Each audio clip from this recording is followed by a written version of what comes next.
श्रील प्रभुपाद लीलामृत प्रकरण 34 जेठ युगिन परिव्राजकाचार्य मई 1971। श्रील प्रभुपाद ने व्यापक विश्व भ्रमण की तैयारी की। यद्यपि उनकी भ्रमण स्थल सूची अनिश्चित थी, किंतु उनकी सामान्य योजना ये थी कि वो कुछ महीने विस्तृत भ्रमण करेंगे, तब संयुक्त राज्य की यात्रा करेंगे, लंदन जाएंगे और तत्पश्चात भारत वापस आएंगे।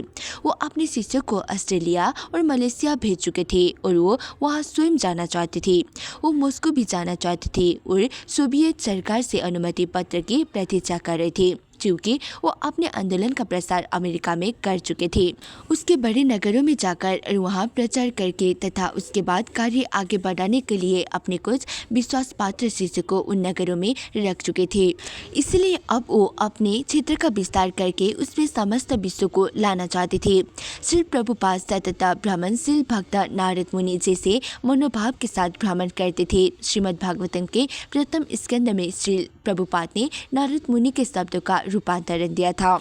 मैं पूर्ण संतोष के साथ और बिना किसी घमंड या ईर्ष्या के पूरी विश्व में भ्रमण करता रहा हूँ।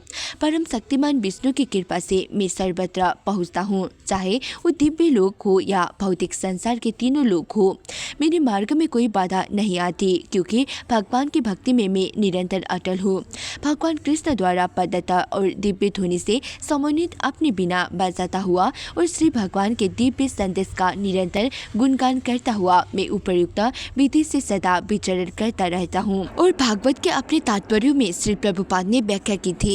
भिक्षु का ये कर्तव्य है कि वो परिवाचार्य के रूप में भगवान की सृष्टि के सभी प्रकारों का अनुभव प्राप्त करे।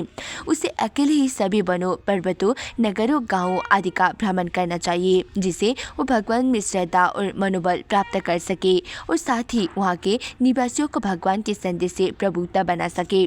एक सन्यासी कर्तव्यबद्ध है कि वो निर्भय रहकर इसे खतरे उठाए।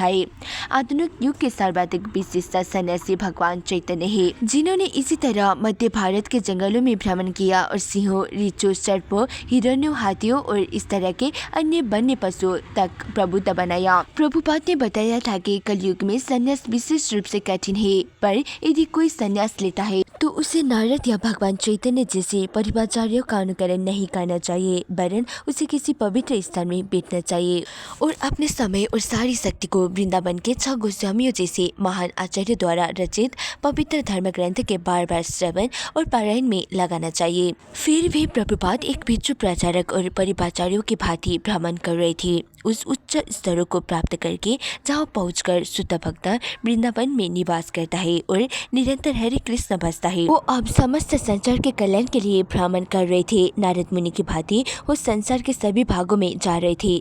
जैसा कि भारत के एक संवाददाता ने उचित ही कहा था, वो जेठ युगीन परिव्राजकाचार्यों के थे। कुछ थोड़े से ब्रह्मचारी, जिनमें से हर एक श्री प्रभुपाद द्वारा हाल में ही दीक्षित किया गया था, कई महीनों से मलेशिया के उष्णकटिबंधीय प्रायद्वीप में अकेले प्रचार करते आ रहे थे। मलेशिया में लगभग 10 लाख भारतीयों के होने से, जिनमें से बहुत से संपत्तिशाली और प्रभावशाली थे, ब्रह्मचारियों को सफलता हो रही थी। कौलालंपुर के एक हिंदू मंदिर में एक कार्यक्रम के मध्य एक दक्षिण भारतीय डॉक्टर और उसकी वकील पत्नी ने भक्तों के कार्य की प्रशंसा की और स्कंद के लिए एक मकान और कुछ जमीन अनुदान करने की तत्परता प्रकट की। जब भक्तों ने जायदाद का अवलोकन किया और पाया कि अनुदान की तत्परता के पीछे सच्चाई थी, तो उन्होंने प्रभुपाद को सूचित किया और प्रभुपाद ने वहां जाने का निश्चय किया। अपने शिष्य बेकवान को साथ लेकर प्रभुपाद वायुयान द्वारा बम्बई से कौलालंपुर पहुंचे, क्योंकि उनकी योजना इसके बाद सिडनी जाने की और वहां के नए मंदिर में राधा कृष्ण अर्चा विग्रह को स्थापित करने की थी। इसलिए वो अपने साथ अर्चा विग्रह को ले गए। वो वही अर्चा विग्रह थे जिनका अभिषेक बम्बई के पंडाल में हुआ था। भगवान कृष्ण एक लकड़ी के बक्स में वायुयान के सामान कच्चे में थे और कपड़े में लपेटी श्रीमती राधा रानी बेकवान की गोद में आराम से रखी थी। कौलालंपुर में पहुंचने के थोड़े समय के अंदर प्रभुपाद अपने मेजबान के घर पर एक बड़ी श्रोता मंडली के सामने बोले, मुझे आपको सूचित करते हुए प्रसन्नता है कि हम अभी थोड़ी देर पहले मलेशिया पहुंचे और हमारे पहुंचने पर एक अच्छी सभा हुई और तत्पश्चात हम नगर के बाहर आए हैं। कल मैं दिन भर बहुत व्यस्त रहा। प्रभुपाद को दिन कौलालंपुर के एक धनी सिंधी व्यवसायी के घर में रहे। घर बहुत बड़ा और खूब विलास युक्त था। उसमें मोटे गलीचे पीछे थे और बड़े बड़े शीशे लगे थे। किंतु जब प्रभुपाद को मालूम हुआ कि उनके मेजबान मांसभक्षी थे तो उन्होंने फल और दूध के अतिरिक्त कुछ भी खाने का इनकार कर दिया। यद्यपि उनके शिष्य उनके लिए भोजन बनाने को तैयार थे। सारे मलेशिया में भ्रमण करने के बाद उनके शिष्य मांसभक्षियों के घरों में भोजन करना अनुज्ञेय मानते थे यदि वो ऐसे पात्रों में अपना प्रसाद स्वयं तैयार कर सके जिनमें मांस न पकाया गया हो। लेकिन प्रभुपाद का स्तर उनसे ऊंचा था। मकान के एक कमरे में संगमरमर की मूर्तियों का एक बड़ा संग्रह था जिनमें लक्ष्मी नारायण और राधा कृष्ण के 50 जोड़े पंक्तियों में रखे थे। किंतु उनसे पूजा की अपेक्षा एक संग्रहकर्ता की प्रदर्शनी का आभास होता था और प्रभुपाद पर उनका कोई असर नहीं हुआ। प्रभुपाद ने कोलालमपुर की टाउन हॉल और लक्ष्मी नारायण मंदिर में अधिकतर भारतीयों के सामने व्याख्यान दिए। उन्होंने समझाया कि लोगों में एकता की स्थापना केवल आध्यात्मिक मंच पर हो सकती है। संयुक्त राष्ट्र को देखो, उन्होंने कहा, वो चंडों की संख्या में वृद्धि करते जा रही है और उनके साथ युग में अधिकाधिक वृद्धि हो रही है। हमारा ये कृष्ण पावन अमृत वास्तविक संयुक्त राष्ट्र होगा।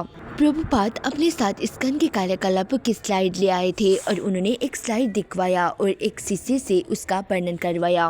वो बताते जाते थे कि उसे क्या कहना था। जब लंदन के ट्रेफल्गर स्क्वायर में रथ यात्रा का एक स्लाइड दिखाया गया तो प्रभुपाद ने अपने उस भक्त को ये कहने को अनुप्रेरित किया कि अब ये लॉर्ड नेशनल नहीं है, ये भगवान जगन्नाथ है।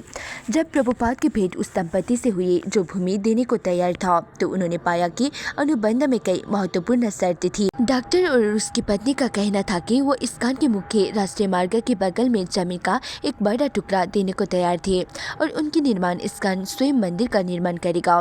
किंतु यदि 2 साल के अंदर इस्कान मंदिर का भवन तैयार न कर सका तो डॉक्टर और उसकी पत्नी जायदाद वापस ले लेंगे। प्रभुपाद भूमि का अनुदान स्वीकार करने पर विचार करने को सदैव उत्सुक रहते थे, इसलिए उन्होंने शर्त सहित मिलने वाला ये अनुदान स्वीकार कर लिया। लेकिन वो जानते थे कि ऐसे अनुदान प्राय कठोर शर्तों से जकड़ते होते थे। डॉक्टर और उसकी पत्नी से पहले ही संकेत मिल चुके थे कि मंदिर का संचालन भारतीय ब्राह्मण करेंगे और इस्कान को केवल एक पार्श्व वेदिका मिलेगी। एक संध्या समय जब प्रभुपाद डॉक्टर से जो स्त्री रोग विशेषज्ञ था बात कर रहे थे तो संतति निग्रह की चर्चा आई। प्रभुपाद ने उसमें निहित पाप की व्याख्या की और एक दृष्टांत दिया। यदि कोई उस कमरे की हवा दूषित कर दे जिसमें डॉक्टर वो बैठे थे तो या तो उन्हें कमरा छोड़ना पड़ेगा या वो मर जाएंगे। उसी तरह प्रभुपाद ने समझाया कि गर्भ निरोधक का तात्पर्य गर्भाशय को विषाक्त बनाना है और किसी आत्मा को उसके अधिकारपूर्ण शरण स्थल से वंचित करना है। प्रभुपाद के पहले मेजबान की तरह डॉक्टर भी मांस खाता था। यद्यपि भक्तजन दबाव डालते रहे थे कि वो मांस खाना छोड़ दे, लेकिन प्रभुपाद उदार थे। मांस खाना बंद करने की कोशिश कीजिए, उन्होंने बल दिया। एकादशी का दिन था और प्रभुपाद ने उपवास का निश्चय किया। इस तरह उन्होंने एक मांसभक्षी व्यक्ति के घर में कुछ खाने के प्रति घोर अनिच्छा का प्रदर्शन किया।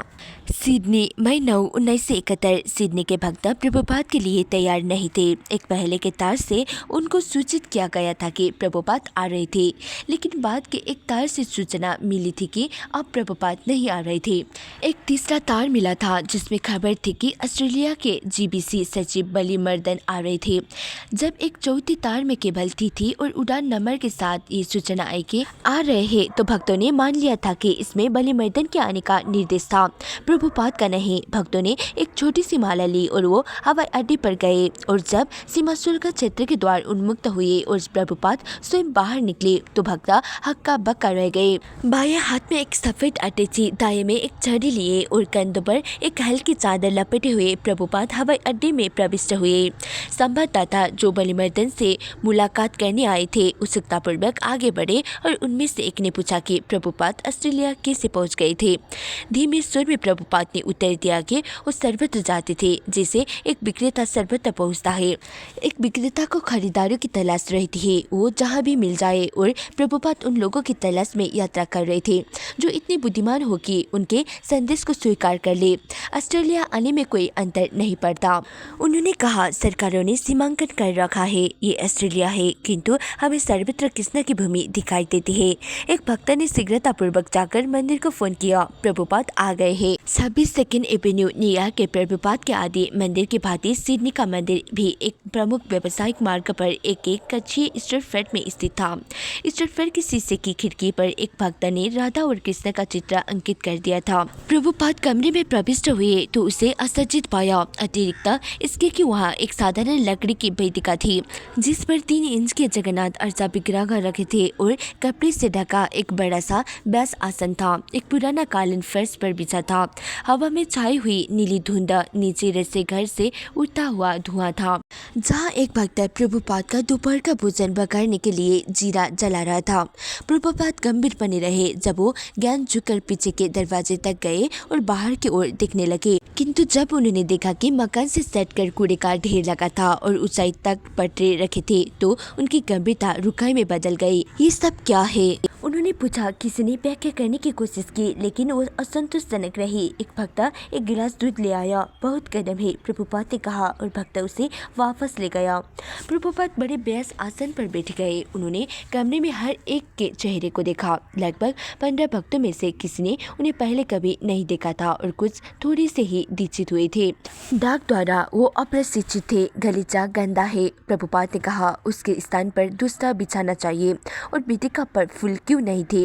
वो राधा और कृष्ण के अर्चा विग्रह को ले आए थे लेकिन भक्त उनकी पूजा आरंभ कर सके इसके पहले हर चीज बहुत साफ होनी चाहिए। भक्त को ब्राह्मण बनना होगा इसके पहले कि वो राधा और कृष्ण की पूजा करे। प्रभुपाद ने पूछा कि ये भक्त कृष्ण भावनामृत के विषय में अल्पज्ञ थे। उपेंद्र और बलिमर्दन भक्त जो प्रारंभ में ऑस्ट्रेलिया आए थे केंद्र खोलने के पश्चात चले गए थे और वहाँ बहुत कम वापस आते थे, इसलिए अनुभवहीन भक्तों का एक पूरा मंदिर यूं ही छोड़ दिया गया था जो कि सिडनी के भक्तों में से कोई अच्छा व्याख्यान नहीं दे सकता था। इसलिए प्रतिदिन की कक्षाओं में केवल प्रभुपाद की संक्षिप्त भागवत गीता यथारूप से पाठ होता था। केवल यही एक पुस्तक भक्तों के पास थी। तब भी प्रभुपाद में उनके दृढ़ विश्वास से उनके प्रशिक्षण के अभाव की पूर्ति हो जाती थी। वो प्रभुपाद को शुद्ध भक्त मानते थे जिनका भगवान से सीधा संपर्क था और उनकी पुस्तकों को वो सत्य स्वरूप तथा कृष्ण को परम श्री भगवान मानते थे, किंतु बहुत सी व्यवहारिक चीजों को वो नहीं जानते थे, जैसे भोजन बनाना, व्याख्यान देना, अच्छा विग्रह की पूजा करना आदि। उन्हें मालूम था कि प्रभुपाद चाहते थे कि वो सार्वजनिक रूप से हरे कृष्ण कीर्तन करे और बैक टू गाडहेड पत्रिका का सिडनी की जतना में वितरण करे और वो कार्य नित्य प्रतिदिन करते थे। प्राय गिरफ्तारियों के बावजूद वो अपना संकीर्तन जारी रख रहे थे। उनमें निष्ठा थी, कमी थी तो केवल प्रशिक्षण की। एक भक्त प्रभुपाद का दोपहर का भोजन लाया। बहुत खरा पका हुआ, चपातियाँ आधी जली हुई थी, आधी कच्ची थी। सब्जी में गलत मसाला डाला गया था। प्रभुपाद ने पकाने वाले को डांट बताई। यदि तुम नहीं जानती थी कि भोजन कैसे बनाया जाता है तो मुझे बताया क्यों नहीं? मैं तुम्हें सिखा सकता हूँ।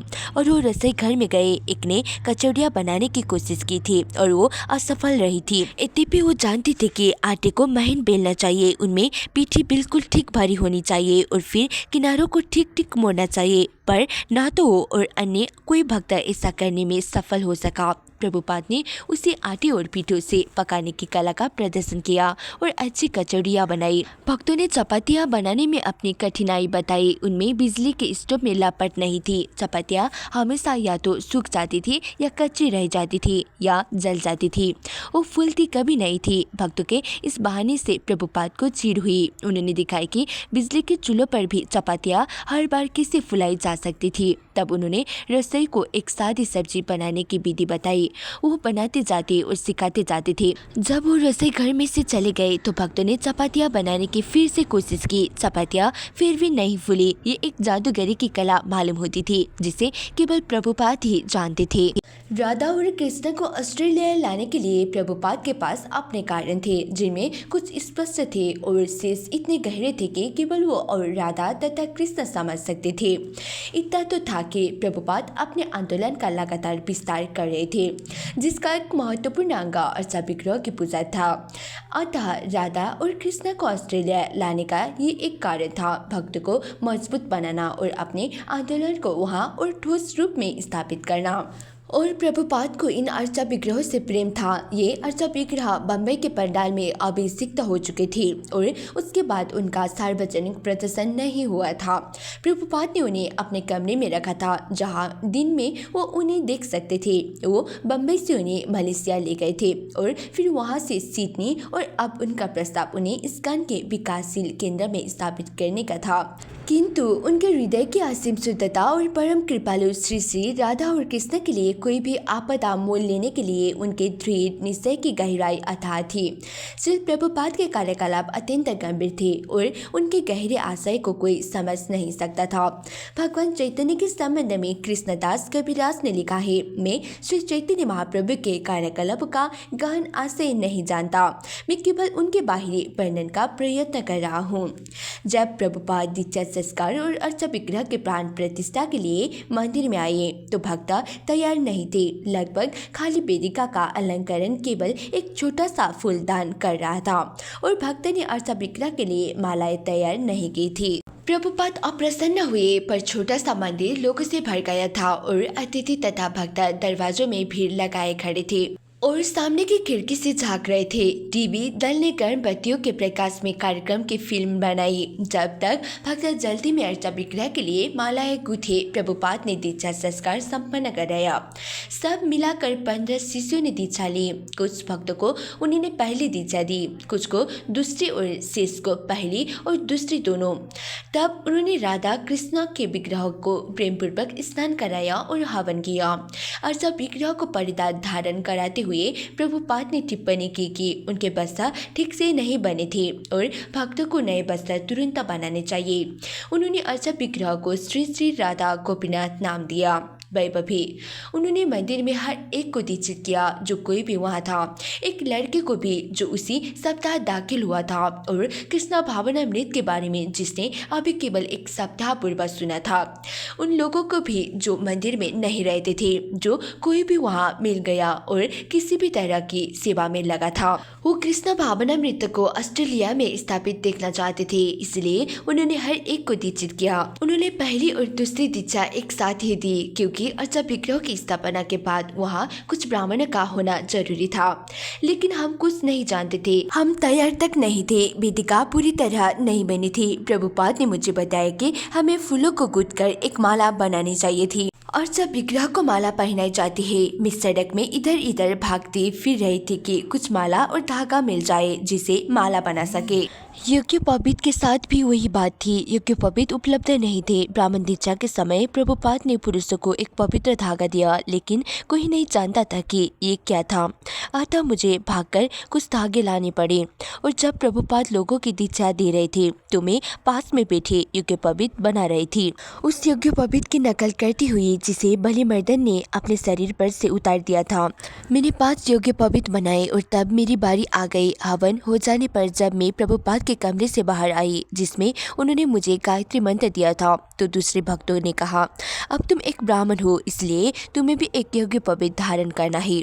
उन्होंने कहा कि मैं अपने लिए भी एक यज्ञोपवीत बनाऊं, पर मैंने ऐसा नहीं किया क्योंकि किसी ने मुझे बाद में बताया कि स्त्री यज्ञोपवीत नहीं पहनती। हमें कुछ अधिक मालूम नहीं था। सिडनी ग्रामर स्कूल में जो अभिजात लड़कों का स्कूल था, प्रभुपाद अपने शिष्य और छात्रों के एक दल का कीर्तन जुलूस बनाकर स्कूल के अहाते में गए। लगभग 200 लड़कों और कई अध्यापकों ने उसमें भाग लिया। कुछ लड़के खिलवाड़ कर रहे थे और हंस रहे थे, कुछ मंत्र गा रहे थे, कुछ गंभीरता पूर्वक जुलूस में चल रहे थे। अध्यापक मुस्कुरा रहे थे और देख रहे थे। जुलूस एक बड़े कमरे से समाप्त हुआ जिसने सामने की ओर एक पंक्ति में कुर्सियां रखी थी। प्रभुपाद हेडमास्टर के सिंहासन की भांति अलंकरण युक्त कुर्सी पर मध्य में बैठे और हरे कृष्ण कीर्तन करते हुए करताल बजाने लगे। केवल थोड़े से लड़कों को अनुकरण करते देखकर वो रुक गए और उन्होंने अपने सामने बैठे लड़कों की ओर देखा। तुम भी सुंदर लड़के हो, तुम हरे कृष्ण गाने में हमारा साथ क्यों नहीं देते? क्या ये बहुत कठिन है? क्या तुम कीर्तन करने की कोशिश नहीं करोगे? कहो हरे, कुछ बच्चे हरे। प्रभुपाद सब कहो हरे, बच्चे मंत्र सुर में हरे कुछ ही करते हैं। प्रभुपाद ने उनसे मंत्र कहलवाया। एक बार में एक एक शब्द कहलवाकर तब भी कुछ बच्चे मौन थे। प्रभुपाद केवल 3 शब्द कहने हैं, हरे कृष्ण और राम। क्या ये बहुत कठिन है? फिर कहो हरे, बच्चे हरे। बच्चों की चिढ़ाते और उकसाते हुए प्रभुपाद उन्हें आगे बढ़ाते रहे। और तुम गा नहीं सकते, तुम गूंगे हो? बच्चे हंस पड़े। ये क्या है, तुम 3 शब्द नहीं कह सकते? ओह, ये बहुत आश्चर्यजनक है। गाओ हरे, हरे कृष्ण कृष्ण कृष्ण। प्रभुपाद ताल के साथ अपनी करताल बजाने लगे। बच्चे उनका अनुकरण करने लगे। जब प्रभुपाद गाने लगे, हरे कृष्ण कृष्ण कृष्ण कृष्ण हरे हरे राम राम राम हरे हरे। कुछ समय बाद प्रभुपाद ने करताल बजाना बंद कर दिया। अलंकृत कुर्सी में बैठे हुए वो बच्चे की ओर देखकर मुस्कुराने लगे। 3 शब्द, हरे कृष्ण और राम। क्या तुम जानते हो कि भगवान क्या है? क्या तुम में से कोई खड़ा होकर मुझे बता सकता है कि भगवान क्या है? बच्चे मौन थे। तब फुसफुसाहट हुई। अंत में एक 12 वर्षीय का लड़का खड़ा हुआ। उसके साथियों ने करताल ध्वनि की ओर वो हंसने लगे। ओह धन्यवाद, प्रभुपाद बोले, यहाँ आओ। लड़का उनके पास गया। क्या तुम जानते हो कि भगवान क्या है? प्रभुपाद ने पूछा। हाँ, लड़के ने उत्तर दिया, भगवान आत्मा साक्षात्कार है और भगवान अचेतन मन में मिलता है। धन्यवाद। बच्चों ने फिर करताल ध्वनि की। नहीं रुको, जाओ मत, प्रभुपाद बोले। अब तुम्हें बताना है कि तुम्हारा मतलब क्या है, आत्मा साक्षात्कार क्या है। लड़का, ये अचेतन मन की शक्तियों को उद्गारण और अपने आप को देखना है। प्रभुपाद, क्या तुम सोचते हो कि मन अचेतन है? लड़का, मन अचेतन है। प्रभुपाद, अचेतन को समझने की तुम्हें जानना है कि चेतन क्या है। लड़का, मैं चेतना के संबंध में नहीं कह रहा हूँ, अचेतन के संबंध में। प्रभुपाद, जब तक तुम चेतना के बारे में ना जानो तब तक अचेतन का वर्णन कैसे कर सकते हो? लड़का, अचेतन। प्रभुपाद, अचेतन चेतना का नकारात्मक वजह है, इसलिए तुम्हें बताना चाहिए कि चेतन क्या है, तब हम समझ सकते हैं कि अचेतन क्या है। लड़का, चेतना। प्रभुपाद, हाँ, समझने की कोशिश करो कि चेतना क्या है, तब तुम समझ सकोगे कि अचेतना क्या है। चेतना का प्रसार सारे शरीर में है। मान लो कि मैं तुम्हारे शरीर के किसी भाग में चिकोटी करता हूँ, तुम्हें कुछ दुख मालूम होता है, यही चेतना है। दुख और सुख की यही अनुभूति चेतना है, किंतु ये चेतना व्यक्तिगत है। मैं तुम्हारे शरीर के दुखों और सुखों का अनुभव नहीं कर सकता, नहीं तुम मेरे शरीर के दुखों और सुखों का अनुभव कर सकते हो।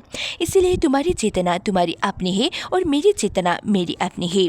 परंतु एक दूसरी चेतना भी है जो तुम्हारे शरीर के दुखों और सुखों का अनुभव कर सकती है और मेरे शरीर के दुखों और सुखों का भी अनुभव कर सकते हैं। उस चेतना का वर्णन भगवत गीता में है। तुमने भगवत गीता का नाम सुना है? तुम में से कोई? एक अन्य लड़का, हाँ। प्रभुपाद, कोइन कहता है, हाँ, यहाँ आओ। धन्यवाद, बहुत अच्छा, तुम में से कम एक जानता है कि भगवत गीता क्या है।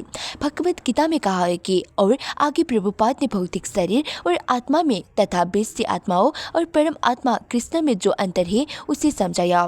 तुम अपने शरीर के बेस्ती ज्ञाता हो, मैं अपने शरीर का बेस्ती ज्ञाता हूँ। इस तरह हर एक अपने निजी शरीर का बेस्ती ज्ञाता है, किंतु एक अन्य व्यक्ति है जो कहता है, मैं हर व्यक्ति के शरीर के बारे में हर चीज जानता हूँ, जैसे मैं अपने शरीर के बारे में थोड़ा बहुत जानता हूँ, या इस संसार के बारे में थोड़ा बहुत जानता हूँ, या इस संसार के बारे में थोड़ा बहुत जानता हूँ। उसी तरह एक दूसरा आत्मा परम आत्मा है जो इस जगत के बारे में सब कुछ जानता है। उन्हें कभी कभी भगवान परमात्मा या कृष्ण कहते हैं, या भाषा अनुसार भिन्न भिन्न नाम दिए जाते हैं। कृष्ण के शाश्वत सेवक के रूप में आत्मा उनसे घनिष्ठ संबंध का और उस संबंध को भूलने के परिणाम स्वरूप आत्मा के दुख का वर्णन करते हुए प्रभुपाद ने अपने व्याख्यान का अंत किया। इन शिक्षाओं को हर स्कूल और कॉलेज में प्रवेश मिलना चाहिए, जिसे बच्चे आरंभ से ही समझ सके कि भगवान क्या है, वो कितने महान है और हम उनसे कैसे संबंधित है और हमें कैसे रहना है। तो हमारा आंदोलन कृष्ण भावनामृत यही सिखाता है। ये मत समझो कि ये कोई संप्रदायवादी धर्म है। हम लोगों को ईश्वर चेतना युक्त बना रहे हैं। इसे कोई अंतर नहीं आता कि आप किसी धर्म को मानने वाले हैं। यदि किसी धर्म के सिद्धांतों का पालन करके कोई ईश्वर भावनामृत में आगे बढ़ता है तो वो प्रथम श्रेणी का धर्म है। यही हमारा उद्देश्य है और इसी का प्रचार हम संसार भर में कर रहे हैं। अतः हम आपके यहाँ उपस्थित अध्यापकों से प्रार्थना करते हैं कि वो छात्र को आरंभ से ही ईश्वर भावना भावित बनाए, तब उनका भविष्य शांतिपूर्ण, समृद्ध और आशापूर्ण होगा। बहुत बहुत धन्यवाद। हरे कृष्णा। प्रभुपाद वेबसाइट चपले में भी बोलने को राजी हो गए, जो सिडनी के निचले भाग में नस्ली दवाओं के बेचनियों और बेसियाओं की सेवा केंद्र था। वेबसाइट का एक संचालक प्रभुपाद से मंदिर में मिला और उन्हें चपल ले गया। संचालक, जो लंबे बालों और हिप्पी के पहनावा वाला नवयुवक था, डिंगा मारने लगा कि वेबसाइट चपल किस तरह मादक द्रव्य बेचनियों की सेवा कर रहा था। पर प्रभुपाद ने समझा कि वो कह रहा था कि चप्पल बेचनियों को मादक दवाएं पहुंचाता है और शायद चप्पल में एक शंकालु ने प्रभुपाद को चुनौती दी। प्रभुपाद ने समझाया था कि भगवान के पवित्र नाम का कीर्तन ही लोगों की सहायता का एकमात्र वास्तविक मार्ग था। किंतु दूरदर्शी ने ललकाकर बताई, हरे कृष्ण कीर्तन से वास्तव में क्या लाभ है? ये आपको मृत्यु से बचाता है। प्रभुपाद ने जोरदार शब्दों में उत्तर दिया। मई 12, 1971 सीखने के अपने आवाज में प्रभुपाद ने अपने आगामी संस्करण भगवत गीता यथारूप की प्रस्तावना लिखी। मैकमिलन कंपनी अब उसकी पूर्ण पांडुलिपि प्रकाशित करने को राजी हो गई थी। अनुबंध पर हस्ताक्षर हो गए थे। पुस्तक मुद्रण के लिए तैयार की जा रही थी, केवल प्रस्तावना लिखनी बाकी थी। प्रभुपाद ने अपनी प्रस्तावना में लिखा कि यद्यपि अमेरिका में कृष्ण भावनामृत आंदोलन आरंभ करने के लिए उनका नाम लिया जाता है, पर वास्तव में आंदोलन के मौलिक जन्मदाता स्वयं भगवान कृष्ण है। अपनी उपलब्धियों का सारा श्रेय अपने गुरु महाराज को देते हुए प्रभुपाद ने कहा कि उनकी अपनी एकमात्र विशेषता ये थी कि उन्होंने भगवत गीता यथारूप बिना किसी मिलावट के प्रस्तुत करने का प्रयास किया था।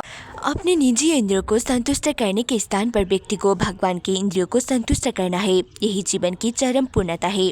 भगवान इसे चाहते हैं और वो इसकी मांग करते हैं। हर एक को भगवत गीता के इस केंद्रीय मर्म को समझना है। हमारा कृष्ण भावनामृत आंदोलन समस्त संसार को ये केंद्रीय मर्म सिखा रहा है और चूंकि हम भगवत गीता यथारूप के कथ्य को विकृत नहीं कर रहे हैं, इसलिए जो कोई भी भगवत गीता के अनुशीलन से लाभ उठाने में रुचि रखता है उसे भगवत गीता का व्यवहारिक आशय समझने के लिए भगवान के सीधे निर्देशन में कृष्ण भावनामृत आंदोलन से सहायता लेनी चाहिए। इसलिए हमें आशा है कि लोग भगवत गीता यथारूप के अनुशीलन से अधिकाधिक लाभ उठाएंगे, जैसा कि हमने उसे यहाँ प्रस्तुत किया है। और यदि एक व्यक्ति भी भगवान का सच्चा भक्त बन जाता है तो हम अपने प्रयास को सफल मानेंगे। जैसा कि प्रभुपाद ने अपनी प्रस्तावना में स्पष्ट किया, वो गीता के पूर्ण पांडुलिपि का प्रकाशन कृष्ण भावनामृत को अधिक ठोस और प्रगतिकारक ढंग से स्थापित करने के लिए कर रहे थे। वो ये कार्य भगवत गीता जैसे दिव्य साहित्य को प्रस्तुत करके करना चाहते थे। किंतु जैसा कि भगवान चैतन्य ने कहा था, उन्हें हर नगर हर गाँव में भी जाना होगा, स्वयं व्यक्तिगत रूप में या अपने एजेंटों अर्थात शिष्यों के माध्यम से। और वो जहाँ भी जाए उन्हें भगवत गीता का प्रचार करना होगा, उसके श्रोता जो कोई भी हो। अगले दिन प्रभुपाद को कलकत्ता में एक विशाल पंडाल उत्सव के लिए ऑस्ट्रेलिया से विदा होना था। फिर वहाँ से मॉस्को, पेरिस, लॉस एंजलिस जाना था। भगवान कृष्ण ने भगवत गीता में कहा है कि जो अन्य भक्त को भगवत गीता की शिक्षा देता है उन्हें उससे अधिक प्रिय सेवक कोई नहीं है। और प्रभुपाद अपने सारे कार्यकलापों में, चाहे वो कोई प्रस्तावना लिख रहे हो, बेस्याओं और मादक द्रव्य बेचनियों को व्याख्यान दे रहे हो, किसी शिष्य को बिना जलाए चपाती बनाना सीख रहे हो या भविष्य के लिए महान योजनाएं बना रहे हो, सदैव भगवत गीता की शिक्षा दे रहे थे और इसीलिए वो भगवान कृष्ण के सबसे प्रिय सेवक थे। प्रभुपाद राधा गोपीनाथ जी विग्रह के सामने हाथ जोड़े खड़े थे। सिडनी में एक सप्ताह से भी कम रहने के बाद वो उसे छोड़ रहे थे। वो जानते थे कि यहाँ के भक्त राधा कृष्ण की उपासना के लिए उपेक्षित स्तर से नीचे थे और वो जानते थे कि नवदीक्षित शिष्य को उनकी उपासना का कार्य सौंप कर वो एक खतरा मोल रहे थे। तो भी एक अधिकृत आचार्य और भगवान चैतन्य के प्रतिनिधि के रूप में उन्हें कृष्ण भावनामृत के पौधे को जहाँ कहीं भी वो जड़ पकड़ सके रोपना था। संसार को उसकी घोर आवश्यकता थी। यदि प्रभुपाद के शिष्य कीर्तन, श्रवण, विधि विधानों के पालन आदि में उनके बताए नियमों का निर्वाह करेंगे तो प्रभुपाद को विश्वास था कि शीघ्र ही वो पवित्र बन जाएंगे। उन्होंने एक दृष्टांत दिया था, यद्यपि सांसारिक जीवन में न्यायाधीश के आसन पर बैठने के पहले एक व्यक्ति को बहुत योग्य वकील बनना जरूरी है, किंतु कृष्ण भावनामृत एक निष्ठावान भक्त को पहले एक बेंच पर बैठकर ब्राह्मण बनने दिया जाता है और बाद में पवित्र नाम और गुरु के अनुग्रह से वो योग्य बन जाता है।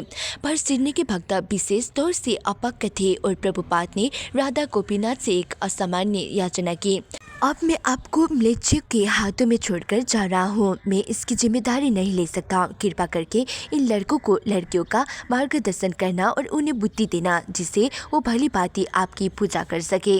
कलकत्ता मई 13, 1971 10 दिवसीय कलकत्ता पंडाल उत्सव के लिए प्रभुपाद ठीक समय पर पहुंचे। उनके आदेश पर गिरिराज और तमाल कृष्ण उत्सव का आयोजन करने के लिए आ गए थे, ठीक वैसे ही जैसे उन्होंने बम्बई में किया था। प्रभुपाद ने कलकत्ता इस्कॉन के अध्यक्ष जयपताक स्वामी को लिखा था, यदि संकीर्तन उत्सव के पंडाल में एक बड़ी रसोई घर की व्यवस्था की जा सके तो हम प्रसाद का वितरण प्रतिदिन करेंगे। व्यवस्था करने की कोशिश करना, पूरी, हलवा, खिचड़ी, जिस चीज का भी और जितने का भी प्रबंध हो सके। तमाल कृष्ण और गिरिराज के पास इस संबंध में सभी विचार है। उपस्थित बम्बई पंडाल से भी बढ़ गई। प्रतिदिन सांसद, मंत्रियों और अन्य प्रतिष्ठित वक्ताओं को मिलाकर 20 से 30 हजार तक लोग आते थे। कलकत्ता में इतना बड़ा धार्मिक समारोह पहले कभी नहीं हुआ था। सारा नगर हरे कृष्ण आंदोलन की शक्ति से परिचित हो गया। तीसरे पहर के आरंभ से भक्त एक स्टाइल से प्रभुपाद की पुस्तकों की बिक्री शुरू कर देते थे। मंच पर कीर्तन होने लगता था और जनसमूह को प्रसाद बांटने लगता था। शाम को 6:30 बजे के आसपास भावपूर्ण लंबे कीर्तन के साथ संध्याकालीन कार्यक्रम आरंभ होता था, जिसके उत्साह में उत्तरोत्तर वृद्धि हो जाती थी। ज्यों ही प्रभुपाद राधा कृष्ण के शिव विग्रहों के सामने संध्या आरती के लिए आते, प्रभुपाद कभी अंग्रेजी में व्याख्यान देते तो कभी बंगाली में। बाद में भक्त संसार भर में कृष्ण भावनामृत आंदोलन के कार्यकलापों की स्लाइडों दिखाई जाती थी और प्रभुपाद श्रोताओं के प्रश्नों के उत्तर देते थे। कार्यक्रम के अंत में लोग शिव विग्रह को चढ़ाए गए प्रसाद को पाने के लिए आगे की ओर ठेल पेल करने लगते थे। नक्सलवादी आतंकवादियों ने प्रभुपाद को जीवन की धमकी दी। ये युवा साम्यवादी आतंकवादी जो प्रभुपाद के 1970 में कलकत्ता आगमन के समय सक्रिय थे, अब तक कभी भी उनके लिए बाधक नहीं बने थे। उनकी कार्यविधि ये थी कि वो प्रसिद्ध व्यवसायियों से उनके घरों या सड़कों में मिलते थे और उन्हें नक्सलवादी राजनीतिक उद्देश्यों की पूर्ति में सहयोग देने को बाध्य करते थे। यदि कोई व्यवसायी मना करता था तो उसका घर या उसके कारोबार की जगह जला देते थे या उसकी हत्या तक कर देते थे। नक्सलवादियों ने जो सारे बंगाल को धार्मिक परंपराओं से हटाकर साम्यवाद अंगीकार करने की ओर मुड़ना चाहते थे, देखा कि प्रभुपाद कलकत्ता में धार्मिक भावना को पुनः जगा रहे थे। वो इस निष्कर्ष पर पहुंचे कि प्रभुपाद के पंडाल में लोगों की भारी जमघट से साम्यवादी के सिद्धांतों को क्षति पहुंच रही थी। चले जाओ या मरो। प्रभुपाद को चेतना मिली। उन्होंने पुलिस को सूचना दी, जिसने सहायता करने में अपनी असमर्थता प्रकट की। पुलिस ने कहा कि समस्त कलकत्ता नक्सलवादियों से ग्रस्त था, किंतु प्रभुपाद ने भयग्रस्त होने से इनकार किया। वो उड़ान के लिए तैयार नहीं थे यदि वो उन पर आक्रमण भी करते हैं। प्रभुपाद ने कहा, तो एक वैष्णव के लिए शरीर त्याग का इससे अच्छा तरीका क्या होगा कि वो भगवान की महिमा का गान करते हुए शरीर छोड़े। अगले दिन रात को जब प्रभुपाद श्रोताओं के सामने बोलने के लिए आए तो उन्होंने शरारती युवकों का एक दल जो नक्सलवादियों का था मंच के निकट देखा। वो मंच पर बैठाए जाने में कुछ विशिष्ट जनों के प्रति दिखाई गई वरीयता का प्रतिपाद कर रहे थे।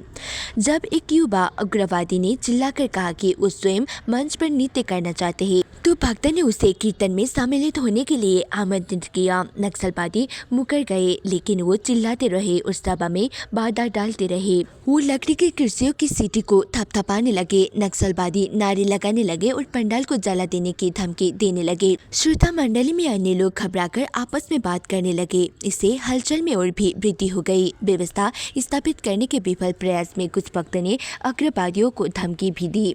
श्रोता मंडली में धक्कम धक्का और हाथापाई होने लगी। चिंतामणि प्रकर समझू कल्पवृक्षे लज्जावृत्तिषु सुरभिर अभि पालयन्तम ध्वनि। विस्तारक यंत्र से निकलकर प्रभुपाद की आवाज सर्वत्र घुसने लगी। भीड़ भाड़ से उदासीन दिखते हुए, केवल कृष्ण पर निर्भर रहते हुए वो ब्रह्म संहिता का स्तोत्र का गायन करने लगे और कुछ ही मिनटों में हर एक शांत हो गया। जो जाना चाहते थे वो चले गए और जो रुकना चाहते थे वो बैठ गए। भीड़ अनुशासन में आ गई। प्रभुपाद भाषण करने लगे, चले जाओ या मरो कि कई धमकियां आ गई और अगली रात में नक्सलवादी पंडाल को जला देने की धमकी देते हुए फिर प्रकट हुए। उन्हें बुलाओ, प्रभुपाद ने कहा। मैं उनसे मिलूंगा। भक्तों ने इसमें खतरा समझा, पर प्रभुपाद हट करते रहे। पंडाल के पीछे एक छोटे से कमरे में प्रभुपाद ने विरोधी युवकों से बात की। पहले वो क्रोध में और अवज्ञापूर्ण थे, किंतु जब प्रभुपाद ने साम्यवाद की वैदिक धारणा की कृष्ण को केंद्र में रखकर व्याख्या की तो युवकों की रुचि जगी। वो बिना बिना कोई और व्यवधान उत्पन्न किए प्रभुपाद की बैठकें होने देने के लिए राजी हो गए। अच्युतानंद स्वामी 10 दिवसीय पंडाल कार्यक्रम की अंतिम रात्रि बहुत शानदार थी। उसमें 40,000 से अधिक लोग सम्मिलित हुए। मैं गन्ने का रस लेने के लिए बाहर गया था। जब मैं बाहर जा रहा था तो पंडाल पूरी तरह भरा था, किंतु जब मैं बाहर निकल गया तो मैंने पंडाल के चारों मुख्य द्वार से जनप्रवाह को अंदर घुसते देखा। मैंने इसे कृष्ण की रहस्यमय शक्ति माना, क्योंकि पंडाल पहले से पूरा भरा था, फिर भी उसमें हजारों लोग घुस रहे थे। मैंने सोचा कि जरूर ये कृष्ण है जो स्थान का असीम विस्तार कर रहे हैं। सांदेम कार्यक्रम की चरम परिणति जुलूस में हुई, जो पंडाल से आरंभ हुआ और पार्क स्ट्रीट से होता हुआ अल्बर्ट रोड स्थित इस्कॉन मंदिर तक गया। राधा गोविंद के शिव विग्रह एक पालकी में सवार होकर मंदिर गए। वहां उन्हें एक वेदिका पर आसन किया गया। मंदिर में आरती के बाद शेष भीड़ बिखर गई। उस रात कलकत्ता के मंदिर में अच्युतानंद स्वामी प्रभुपाद के बगल में खड़े थे। प्रभुपाद, उन्होंने कहा, किसी ने कृष्ण की बांसुरी उल्टी रख दी है। प्रभुपाद ने देखा, वो उल्टी रखी थी।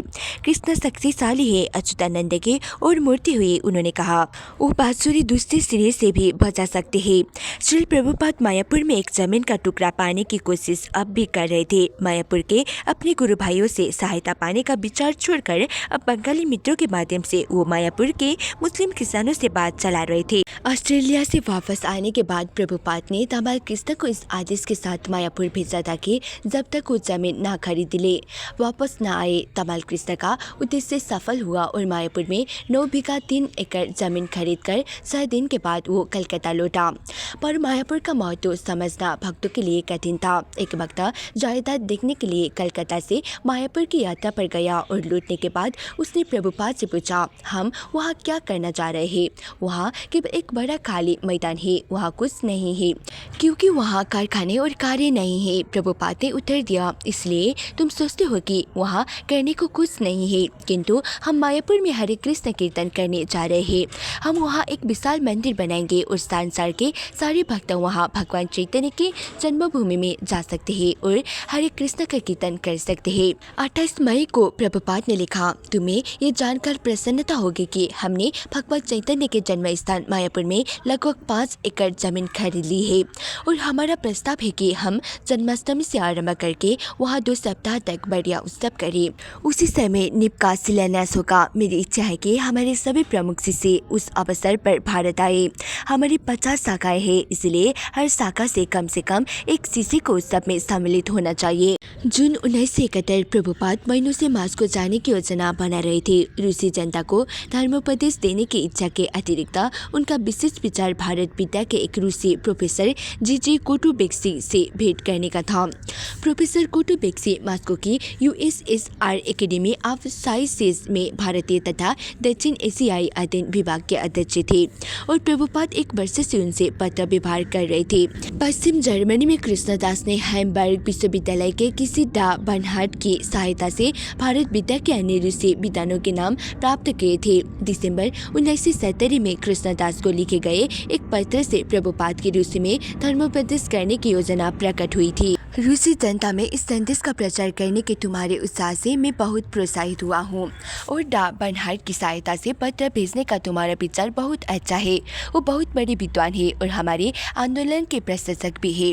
इसलिए यदि तुम मेरे लिए रूस की यात्रा का प्रबंधन करो तो मैं उसे स्वीकार करने को तैयार हूँ। देखना है कि कृष्ण की क्या इच्छा है।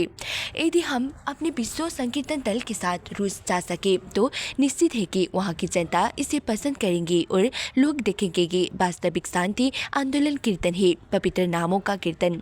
हरे कृष्णा कृष्ण कृष्ण हरे हरे, हरे रामा राम रामा हरे हरे।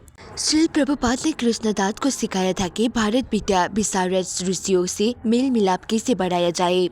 तुम उनसे कुछ प्रश्न पूछ सकते हो, यथा जीवन का चरम लक्ष्य क्या है, आपके जीवन का आदर्श चरम लक्ष्य क्या है, मानव और पशु जीवन में क्या अंतर है, सभी समाजों द्वारा धर्म क्यों स्वीकार किया जाता है। इस तरह उनकी स्थिति या विचार जानने के लिए प्रश्न पूछे जा सकते हैं। हमें किसी नास्तिक से चिढ़ नहीं है, बशर्ते कि उसका कोई दार्शनिक विचार हो। इस तरह प्रोफेसरों से कुछ उत्तर पाने की कोशिश करो। अंत में यदि तुम मास्को में एक केंद्र स्थापित कर सको तो ये तुम्हारे लिए गौरव की बात होगी। जहाँ तक रूसी भाषा सीखने का प्रश्न है, ये कोई आवश्यक नहीं है, पर यदि तुम सीखते हो तो ठीक ही है। मेरी बड़ी इच्छा रूस में एक केंद्र स्थापित करने की है, अतः समृद्ध उस केंद्र को मैं मास्को में स्थापित देखना चाहता हूँ। प्रोफेसर जीडी कोटप्सी ने मार्च 1971 में कृष्णदास के पत्र का उत्तर दिया था। स्वामी भक्ति वेदांत के व्याख्यान यात्रा के संबंध में सूचना के लिए धन्यवाद। यदि वो मास्को आते हैं तो रूसी विद्वान जो USSR academy of sciences institute of oriental studies में प्राचीन भारतीय संस्कृत में शोध कार्य कर रहे हैं, उनका स्वागत करेंगे। स्वामी भक्ति वेदांत के USSR आगमन की तिथि और उनके यहाँ रहने के बारे में सूचना के लिए मैं आपका आभारी होऊंगा। श्रील प्रभुपाद ने प्रोफेसर कोटप्सी के पत्र का उत्तर स्वयं दिया था। ज्ञात हुआ था कि आप और आपके विश्वविद्यालय की अभिरुचि कृष्ण संस्कृति और दर्शन को जानने में है। प्राचीन कृष्ण संस्कृति और दर्शन संसार में यह सारे विश्व में सबसे प्राचीन है। कम से कम ऐतिहासिक दृष्टि से ये 5000 वर्ष से कम प्राचीन नहीं है। कदाचित आप अवगत है कि मैंने ये सांस्कृतिक आंदोलन 1966 में आरंभ किया था और ये सारे संसार में फैल चुका है। कृष्ण संस्कृति भारत में इतनी लोकप्रिय है कि सरकार भी एयर इंडिया टाइम टेबल से बहुत से विदेशियों को कृष्ण संस्कृति की भूमि वृंदावन आने के लिए आकृष्ट करती है। कृपया एयर इंडिया टाइम टेबल अप्रैल 1971 के संलग्न पृष्ठ का अवलोकन करें, जिसमें सामान्य आकर्षण के लिए कृष्ण संस्कृति को अंकित किया गया है। सारे संसार में इस कृष्ण संस्कृति का प्रचार करने के निमित्त मेरा जीवन अर्पित है। मेरा विचार है कि यदि आप अपने देश में इस महान कृष्ण संस्कृति और दर्शन के बारे में बोलने का मुझे अवसर देंगे तो इस सरल कार्यक्रम को आप पसंद करेंगे और उससे लाभान्वित होंगे। इस संस्कृति को इतनी अच्छी तरह आयोजित किया गया है कि संसार भर के कोई भी विचारशील व्यक्ति इसे स्वीकार करेगा। पूर्वी गोलार्ध में एक वर्ष तक धर्मोपदेश करने के बाद प्रभुपाद पश्चिम जाने को उत्सुक थे और उन्होंने मास्को की उड़ान पकड़ने की योजना बनाई और वहां से यूरोप जाने के प्रभुपाद और उनके सहयात्रियों श्यामसुंदर और अरविंद को रूस जाने के लिए पर्यटक प्रवेश पत्र पाना सरल था। उन्हें सरकार नियंत्रित 5 दिवसीय यात्रा पर निकलना था। उनका हर कार्यक्रम सोवियत टूरिस्ट ब्यूरो द्वारा आयोजित होना था और हर एक के लिए अग्रिम भुगतान करना था। मास्को उड़ान के चालक कैप्टन लाल ने प्रभुपाद को महत्वपूर्ण यात्री माना और उड़ान के मध्य वो उनसे मिलने के लिए उनके पास आए। दोनों ने प्रभुपाद की यात्रा मास्को में उनके व्याख्यान की संभावना और बम्बई के बारे में बातें की, जहां प्रभुपाद जमीन खरीदने की कोशिश कर रहे थे। कैप्टन लाल ने प्रभुपाद को कॉकपिट में आने को आमंत्रित किया। प्रभुपाद गए और कैप्टन की सीट के पीछे बैठ गए और उन्होंने वायुयान के उपकरणों और उड़ान के संबंध में तकनीक प्रश्न पूछे। प्रभुपाद और कैप्टन लाल में मास्को में फिर मिलना तय हुआ। प्रभुपाद, उनके सचिव और उनके सेवक सोवियत सीमा शुल्क और आप्रवासन से शीघ्रता और आसानी से निपट गए और एक सरकारी यांत्रिक मार्गदर्शन उन्हें लिमोसिन द्वारा होटल नेशनल ले गया। रीड स्क्वायर और लेनिन की मजार और क्रिमिनल के निकट का ये होटल महंगा किंतु साधारण था। प्रभुपाद का कमरा अंधेरा और सकरा था, जिसमें मुश्किल से एक चारपाई और 2 कुर्सियों के लिए स्थान था। श्याम सुंदर और अरविंद का कमरा काफी दूर था और प्रभुपाद ने निश्चय किया कि अरविंद उन्हीं के कमरे में आ जाए, जिससे उनका कमरा और भी सकरा लगने लगा। अरविंद ने होटल मैनेजर से कहा कि वो होटल का खाना नहीं खाएंगे, वरन अपना भोजन स्वयं बनाएंगे। पहले तो मैनेजर ने इनकार किया, पर अंत में नौकरानी के रसोई घर को इस्तेमाल करने की अनुमति दे दी। इस समस्या के हल हो जाने पर दूसरी समस्या भोजन पाने की थी। प्रभुपाद ने श्यामसुंदर को बाहर भेजा। सड़क के पार श्यामसुंदर को एक दूध तथा दही की दुकान मिली, पर उसे बिना फल सब्जियों या चावल के ही प्रभुपाद के पास लौटाना पड़ा। प्रभुपाद ने उसे पुनः भेजा। इस बार श्यामसुंदर दिन भर बाहर रहा और कुछ कोबिया लेकर लौटा। दूसरे दिन प्रभुपाद ने उसे चावल लाने के लिए भेजा। जब कई घंटों के बाद श्यामसुंदर चावल लेकर आया तो प्रभुपाद ने देखा कि वो चावल बहुत खराब उत्तरी कोरियाई किस्म का बहुत कड़ा था। प्रभुपाद ने फल मंगाए तो श्यामसुंदर को शहर में मिली चक्कर लगाना पड़ा, किंतु ताजे फल के नाम पर कुछ लाल चेरी ही हाथ लगी। श्यामसुंदर जहाँ भी जाता कोई भी चीज खरीदने के लिए उसे लंबी लाइन में खड़ा होना पड़ता, किंतु सामान्यतः उसे लाइन में खड़ा देख कोई व्यक्ति ये जानकर कि वो पर्यटक है उसे लाइन के आगे खड़ा कर देता। श्यामसुंदर को जो भी वस्तु खरीदनी होती वो कूपन से खरीदनी पड़ती। प्रभुपाद अपने दैनिक कार्यक्रम का पालन करते हुए शांत और नियमित बने रहे और तड़के उठते और अनुवाद करते। तब सवेरे की ठंडी हवा में वो वीरान सी सड़कों में टहलने निकलती। केसरिया चादर उड़े हुए वो जल्दी जल्दी डाक भरते और श्यामसुंदर उनका फोटो लेने के लिए कभी कभी भागकर उनके आगे निकल जाता। जब वो लेनिन की मजार से होकर निकलती तो वहाँ लाइन लगानी शुरू हो गई होती। जरा देखो, प्रभुपाद ने एक दिन सवेरे टीका कि यही इनका ईश्वर है। लोग शरीर तथा आत्मा में अंतर नहीं जानते, वो शरीर को वास्तविक व्यक्ति समझते हैं।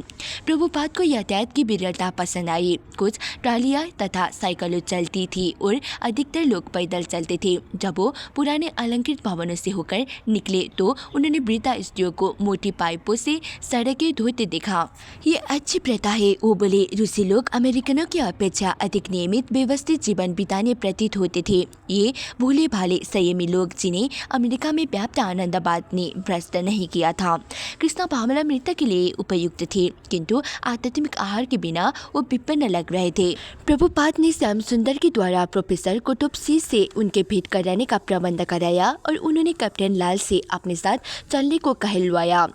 यूनिवर्सिटी ब्यूरो ने एक मोटर कार और गाइड की व्यवस्था कर दी। प्रभुपाद और उनका दल शहर के बाहर प्रो कुतुबसी के कार्यालय गए, जो अकेडमी ऑफ साइंसेस में एक पुराने सफेद ईंट के भवन में स्थित था। प्रभुपाद के पहुंचने पर अर्धित आयु का रूसी प्रोफेसर, जो भूरे रंग का सूट पहने था, अपने अस्त व्यस्त डेस्क से उठ खड़ा हुआ और उसने प्रभुपाद का अपने छोटे से कार्यालय में स्वागत किया। पर प्रोफेसर कुतुबसी कुछ हिचकिचाया लगता था। वो अपने पत्रों की अपेक्षा अधिक सतर्क था।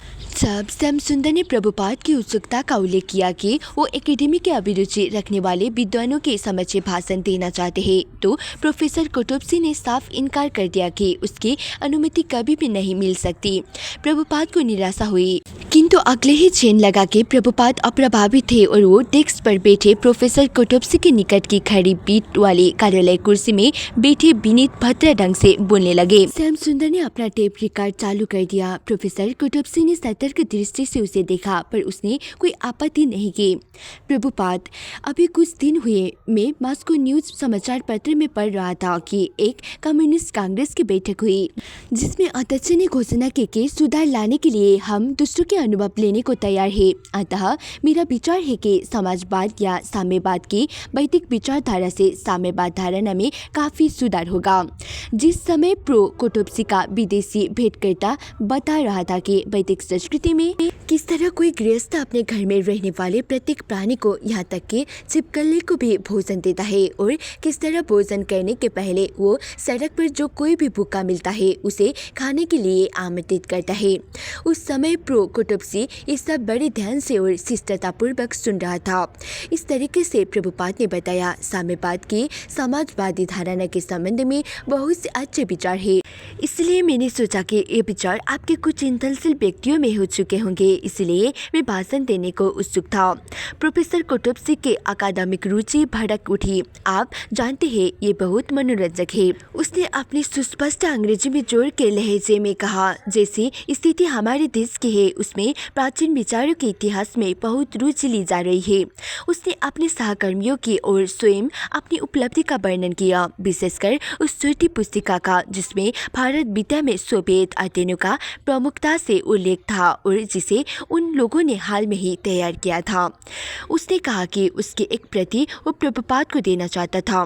प्रोफेसर कुतुबसी, आपको ये जानने में रुचि होगी कि हमने सभी नहीं पर कुछ पुराण प्रकाशित किए हैं। इसके अतिरिक्त हमने रामायण के कुछ भाग और महाभारत के रूसी भाषा में 8 खंड प्रकाशित किए हैं और उसके बाद विभिन्न लोगों द्वारा अनुदित पूरी महाभारत का दूसरा संस्करण निकाला है।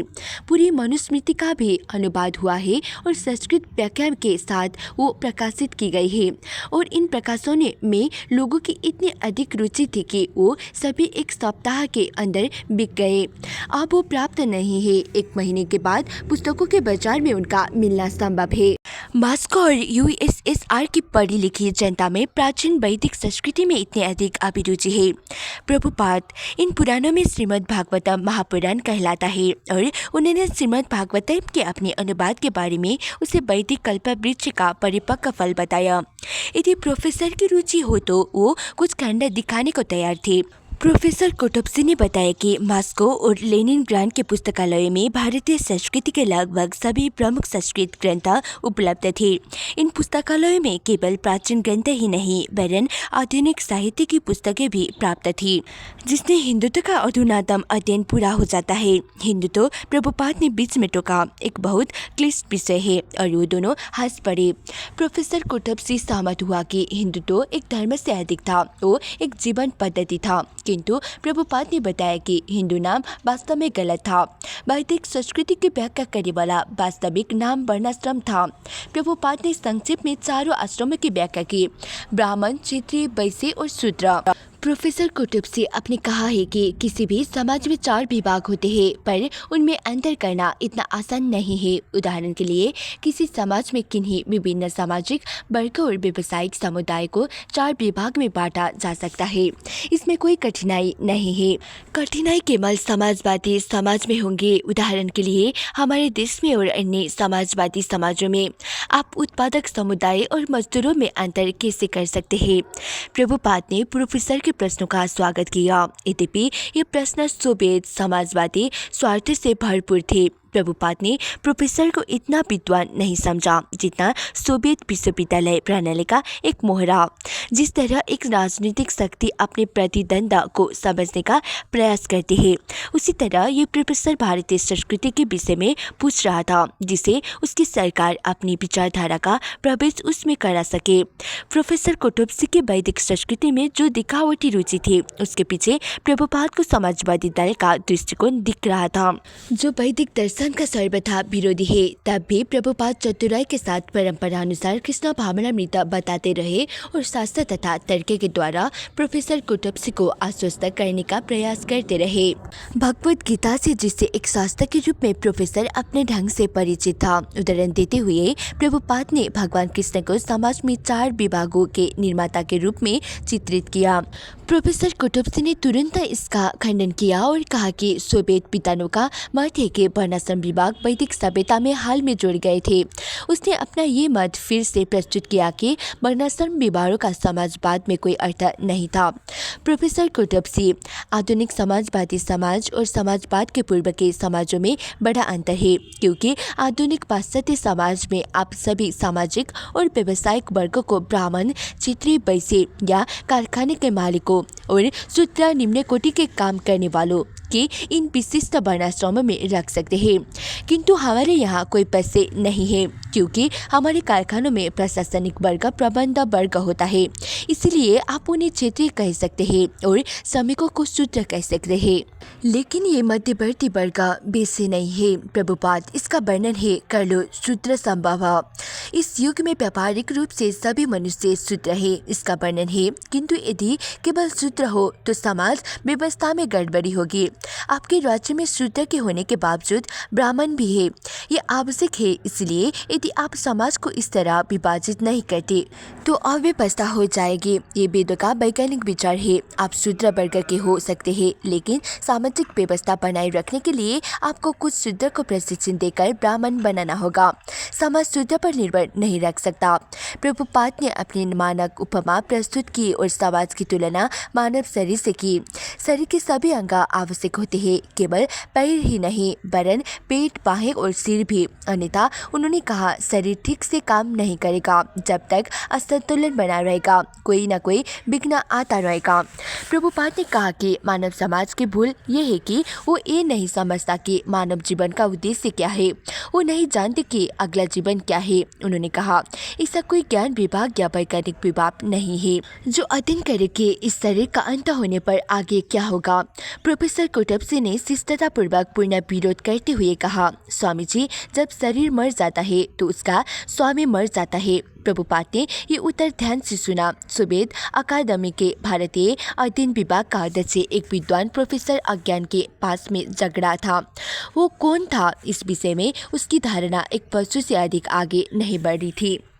नहीं, प्रभुपाद ने तुरंत उत्तर दिया, इस तथ्य को आपको जरूर जानना चाहिए। इस विश्वविद्यालय में ज्ञान का ऐसा विभाग क्यों नहीं है जहां इस तथ्य का वैज्ञानिक अध्ययन हो सके। मेरा यही कथन है, ऐसे विभाग की कमी है। आप जो कह रहे हैं वही सच हो सकता है, या मैं जो कह रहा हूँ वो सच हो सकता है, किंतु ज्ञान का एक विभाग होना चाहिए। हाल में ही मॉन्ट्रियल और टोरंटो के एक हृदय रोग विशेषज्ञ डॉक्टर ने स्वीकार किया है कि आत्मा का अस्तित्व है। मेरा उससे कुछ पत्र व्यवहार हुआ है। उसका दृढ़ विश्वास है कि आत्मा है। प्रभुपाद तर्क पर तर्क देते गए। हम ज्ञान किसी आधिकारिक सोच से स्वीकार करते हैं। प्रोफेसर ने प्रतिवाद किया कि हर वस्तु को किसी अनुभव के साक्ष्य पर स्वीकार किया जाना चाहिए, किंतु वाक्य के बीच में उसने रुककर पूछा, क्या आपके संघ की संसार में कई शाखाएं हैं? प्रभुपाद स्कंद के बारे में बात करने लगे, जिसकी संसार भर में 65 शाखाएं थी। उन्होंने बताया कि वो इसके बाद पेरिस जा रहे थे, जहां उनके शिष्यों ने हाल में ही एक केंद्र स्थापित किया था। उन्होंने ये भी बताया कि किस तरह अमेरिका के लड़के और लड़कियां विशेष रूप से उनके आंदोलन में शामिल हो रहे थे। उन्होंने अपने 4 निषेध नियमों, मांसापचन नहीं, अवैध यौनाचार नहीं, मादक द्रव्य सेवन नहीं, धूर्त क्रिया नहीं की चर्चा की और अपनी प्रकाशित पुस्तकों के बारे में बताया। जब प्रभुपाद ने अपने आंदोलन की कार्य प्रणाली के विषय में बताया तो प्रोफेसर कोटोप्सी ने सहमतिपूर्वक सिर हिलाया। जब प्रभुपाद कृष्ण भावनामृता की तुलना साम्यवाद से करने की ओर मुड़े तो उन्होंने निष्कर्ष निकाला कि दोनों दर्शनों में सहमति थी और दोनों दर्शन अधिकारी के प्रति समर्पण पर बल देते थे। भक्त कृष्ण को समर्पण करता है, साम्यवादी लेनिन को। प्रभुपाद, हमारा जीवन समर्पण से चलता है, क्या ऐसा नहीं है? क्या आप इस तर्क से सहमत नहीं है? कोटोप्सी, किसी हद तक हम समर्पण करते हैं। प्रभुपाद, हाँ, संपूर्णतः। कोटोप्सी, उदाहरण के लिए हमें समाज के प्रति, पूरे जन समुदाय के प्रति समर्पण करना पड़ता है। प्रभुपाद, हाँ, सारे जन समुदाय के प्रति, या राज्य के प्रति, या राजा के प्रति, या शासन के प्रति, या जो भी कहे, समर्पण जरूरी है। ये भिन्न भिन्न तरह का हो सकता है। कुटुब कठिनाई केवल ये है कि हम सरकार या राजा के प्रति समर्पण नहीं कर सकते। मुख्य अंतर इसमें है कि हम समर्पण राजा के प्रति करें जो एक व्यक्ति है या पूरे समाज के प्रति करें। प्रभुपाद, नहीं, ये तो केवल रंग परिवर्तन है। समर्पण तो करना ही है, सिद्धांतः समर्पण तो होना ही है। राजा, प्रजातंत्र, अभिजातंत्र, तानाशाही, चाहे जो भी हो, किसी के प्रति समर्पण तो करना ही है। वास्तविकता यही है। समर्पण के बिना जीवन नहीं है, ये संभव नहीं है। इसलिए हम लोगों की शिक्षा दे रहे हैं कि वो भगवान को समर्पण करें, जिससे हमें सभी तरह की सुरक्षा मिलती है। जैसा कि कृष्ण कहते हैं, सर्वधर्मान् परित्यज्य। अतः समर्पण तो है ही। कोई नहीं कह सकता कि नहीं, मैंने किसी के प्रति समर्पण नहीं किया है। अंतर केवल ये है कि वो समर्पण कहाँ करता है और समर्पण के चरम लक्ष्य कृष्ण है। इसलिए भगवद गीता में कहा गया है, बहुनाम जन्मनाम अन्ते ज्ञानवान माम प्रपद्यते। जन्म जन्मांतरम में अनेक वस्तुओं के प्रति समर्पण करने के पश्चात जब मनुष्य वास्तव में ज्ञान प्राप्त करता है तब वो मेरे प्रति समर्पण करता है। प्रोफेसर कुतुब ने सहमति प्रकट की, लेकिन समर्पण का संपादन क्रांति के साथ होना है।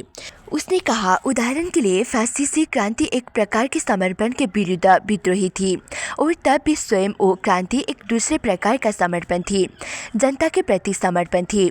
इसीलिए समर्पण अपने में पर्याप्त नहीं है। प्रोफेसर का तर्क था, समर्पण को अन्य लोगों के प्रति समर्पण के विरुद्ध क्रांति के साथ संपन्न होना है।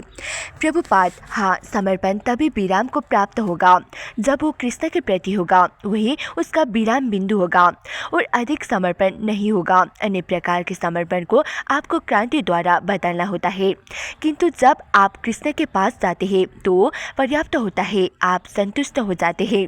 ठीक उसे ही जैसे मैं आपको एक उदाहरण देता हूँ। एक बच्चा रो रहा है और लोग उसे एक गोद से दूसरी गोद में दे रहे हैं। वो उसका रोना रुकता ही नहीं, किंतु जो ही बच्चा अपनी माँ की गोद में पहुँचता है, कोटोप्सी, उसका रोना रुक जाता है।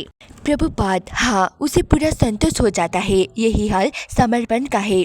वो विभिन्न प्रकार से चलता रहेगा। इन सभी समर्पण का संपूर्ण योग माया के प्रति समर्पण है, किंतु जन्म संपूर्ण कृष्ण के प्रति है और तभी मनुष्य प्रसन्न होगा। केवल 3 दिनों के बाद ही मास्को में प्रभुपाद का उद्देश्य समाप्त लगने लगा। प्रोफेसर कोटोप्सी से भेंट हो जाने के बाद अब बचा ही क्या था। सरकार और किसी चीज के लिए अनुमति नहीं देती थी। उसने उन्हें पुस्तकें लाने की अनुमति नहीं दी थी। अब उन्हें सार्वजनिक भाषण देने का अवसर नहीं दिया जा रहा था। विदेशी लोग रूसियों से बात नहीं कर सकते थे। प्रभुपाद कहीं जा नहीं सकते थे जब तक उनके साथ कोई रूसी ना हो।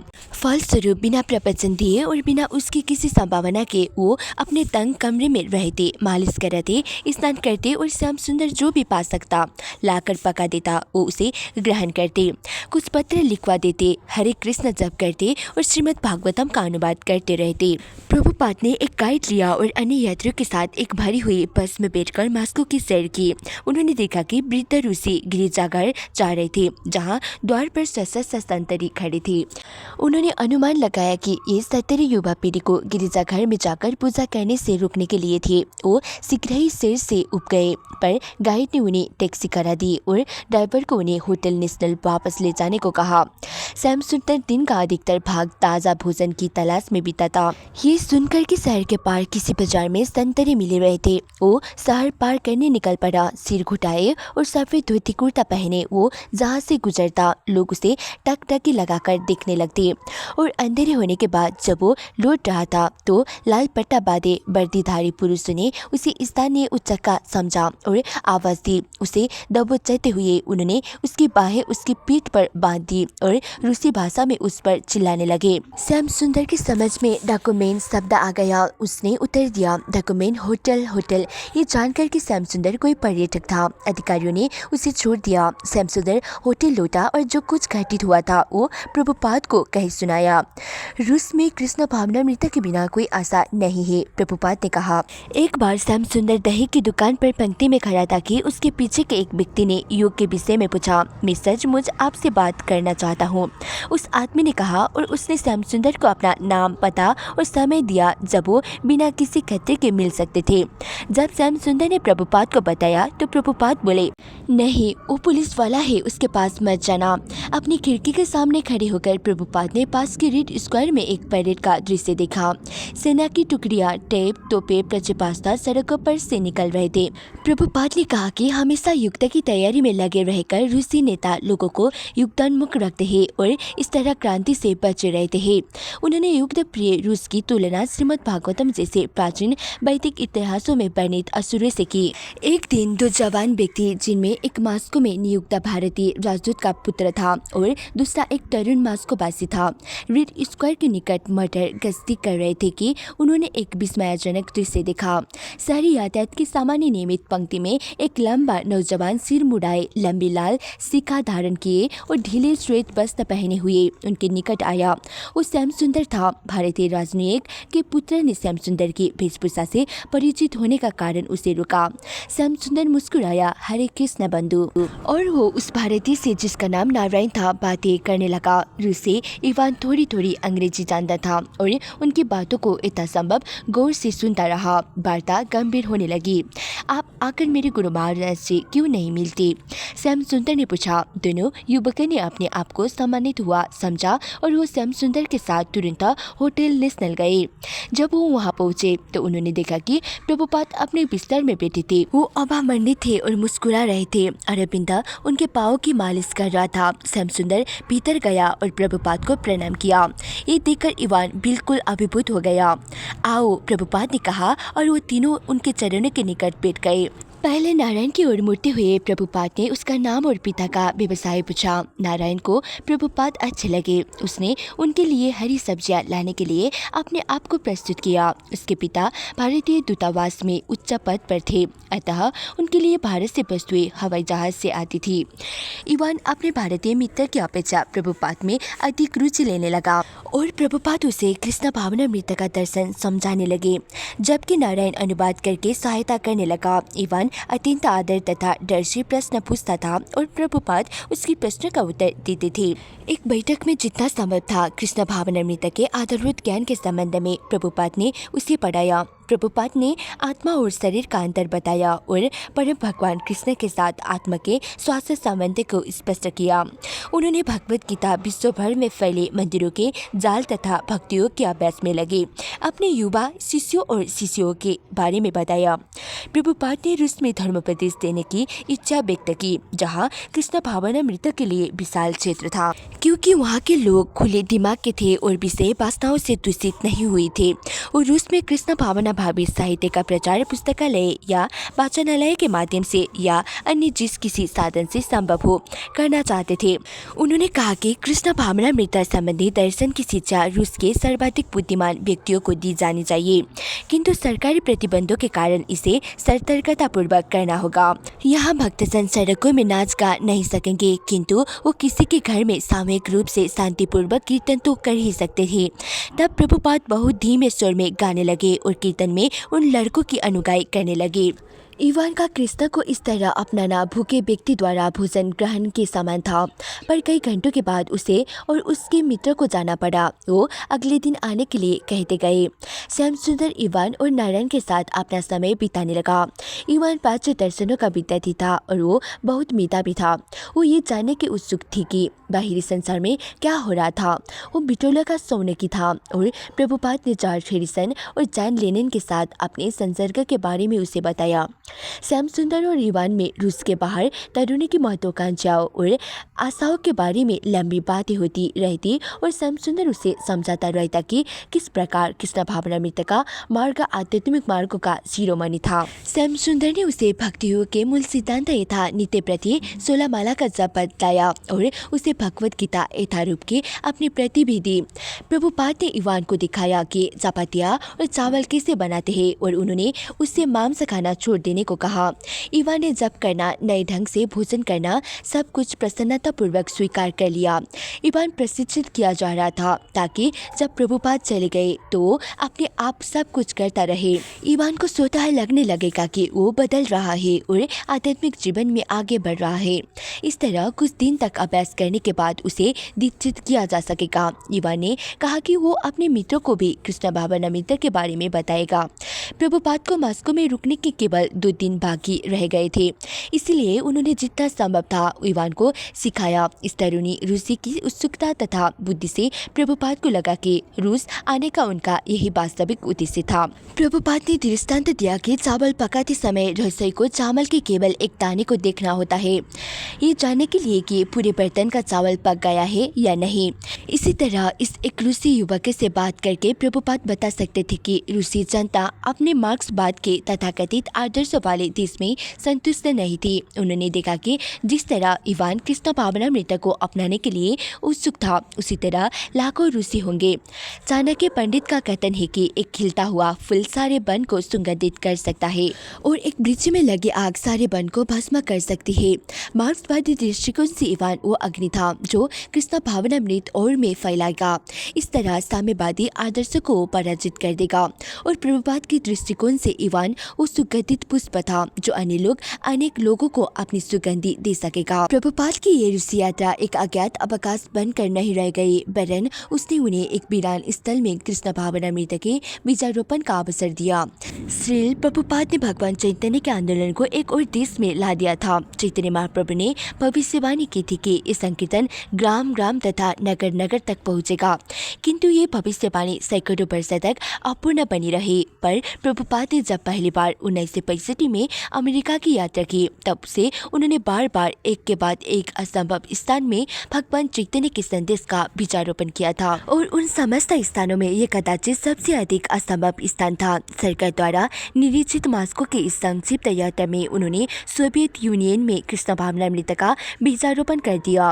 वो सुई के समान थे और उनसे संबंधित हर वस्तु और हर व्यक्ति उस धागे के समान था जो उनका अनुसरण करेगा। प्रोफेसर कोटोप्सी ने कहा था कि एक पुराने होटल में रुकने से उनका कार्य बहुत रुचिकर नहीं लगेगा, किंतु कोटोप्सी को ज्ञात नहीं था कि प्रभुपाद इस भौतिक जगत में मास्को ही नहीं सभी स्थानों से परे थे। प्रभुपाद यहाँ आए थे और कृष्ण ने रूसियों के पास कृष्ण भावनामृत का उपहार ग्रहण करने के लिए एक सत्यनिष्ठ व्यक्ति भेज दिया था। ये सोवियत सरकार के विरुद्ध किसी गुप्तचर के द्वारा घटित नहीं हुआ था, अपितु कृष्ण के विशुद्ध भक्त के विद्यमान होने तथा धर्मोपदेश द्वारा कृष्ण को प्रसन्न करने की प्रभुपाद की इच्छा के कारण संभव हो सका था। प्रभुपाद की शुद्ध इच्छा के उत्तर में कृष्ण ने एक बालक भेजा और इसी एक बालक से उनकी इच्छा औरों तक फैलेगी। कृष्ण भावनामृत को कहीं नहीं, यहाँ तक कि लोह आवरण भी नहीं रोक सकता। जीव का सहज व्यापार है कृष्ण की सेवा करना और कृष्ण का स्वभाव है अपने भक्त की शुद्ध इच्छाओं को पूरा करना। प्रोफेसर कोटोप्सी को लिखे गए अपने विदाई पत्र में प्रभुपाद ने आगे भी पत्र व्यवहार के लिए उन्हें प्रोत्साहित किया।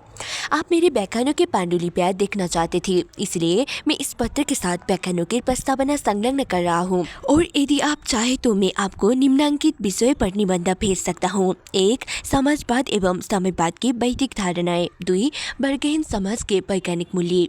3. प्रामाणिक परंपरा से ज्ञान। तमाल कृष्ण को लिखे गए एक पत्र में प्रभुपाद ने अपनी मास्को यात्रा का सारांश दिया। नगर सुनियोजित है, उसमें बड़े बड़े मकान और राजमार्ग है और दिन के समय सड़कों, बसों और मोटर कारों से भरी रहती है। जमीन के नीचे जो ट्रेन चलती है वो अमेरिका और इंग्लैंड से कहीं अच्छी है। जमीन के नीचे की सड़क बहुत साफ सुथरी रहती है।